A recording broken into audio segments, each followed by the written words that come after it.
Ya Allah, ya Allah, kai. Wannan zamani, kai.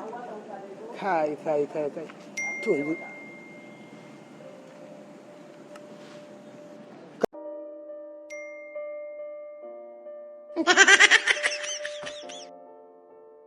Kai, zo nan. A'a. Assalamu alaikum. Kai, wai bai sa kai ba ka zama mutumin kirki bane ba. Irin mutumin banza ne kai. Yanzu duk irin faɗan da nake ma sai da nake ma amma baka ji ba. Ina za ka wuce haka? Allah gurin abokaina zan je nan dan baya suna jira na. Za ku je iskancin za ku saba ko? Na hana ka daina bin mata. Ka iya, ka daina shaye-shayen nan ka iya. Abokan mazan na ce ka daina bin su amma ka iya. Me yasa ba ka jin magana ne kai? Ku yaran zamani duk abin da ake gaya muku ba za ku daina ba. Ku yi kaza ba ku daina ba, an ce ku yi ku bari me yasa ba ku jin magana ne?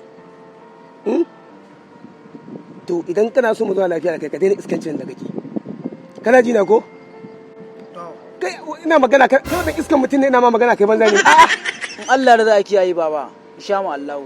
To ba na so a daina. Kana ji ko? Naji. Tashi ka tafi Allah ma albarka. Sai an jima. Ha! Ikon Allah yaran zamani. Kai! La ilaha illallah. Ha ha ha!